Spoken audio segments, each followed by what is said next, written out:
वाळीत टाकण्याचे प्रकार आता कोकणातही सर्रास घडू लागले आहेत। दापोली तालुक्यातील तामस तीर्थ भंडारवाडा इथं 4 दिवसांपूर्वी एका तरुणानं आपला जीव संपवलाय।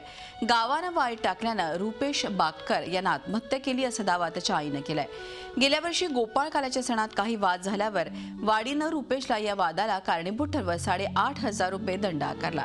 तो दंडही रुपेशानं भरला आणि त्यानंतर त्याला वाडीत सर्वांच्या घरी फिरण्याची शिक्षा देण्यात आली। ती मात्र त्यानं नाकारली आणि याची शिक्षा म्हणून आपल्या घराला गाव पुढाऱ्यांनी वाळीत टाकलं असा दावा रुपेशच्या आईनं केला। मात्र गावकऱ्यांनी हे सर्व आरोप फेटाळले। दापोली पोलीस स्थानकात गुन्हा दाखल करण्यात आलाय। गेल्या वर्षापासून आपल्या कुटुंबाला कोणत्याच कार्यक्रमात बोलवलं जात नसल्याचा दावा रुपेशच्या आई-वडिलांनी केला आहे। त्यामुळेच रुपेशनं आत्महत्या केली असा दावा रुपेशचे आई-वडील करतायत।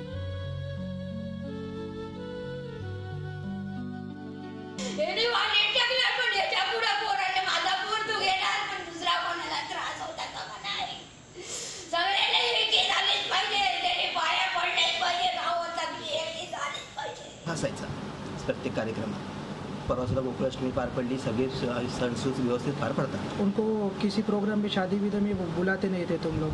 नाही, असं काही नाही, सगळे त्याला आमंत्रण असायचं। दापोली पोलीस स्टेशनला तामस तीर्थ या गावी रुपेश बागकर या तरुणाचा विहिरीच्या पाण्यात पडून मृत्यू झालेला आहे। त्या संदर्भामध्ये दापोली पोलीस ठाण्यामध्ये अकस्मात मयत म्हणून नोंद झालेली आहे आणि त्याचा तपास सध्या चालू आहे।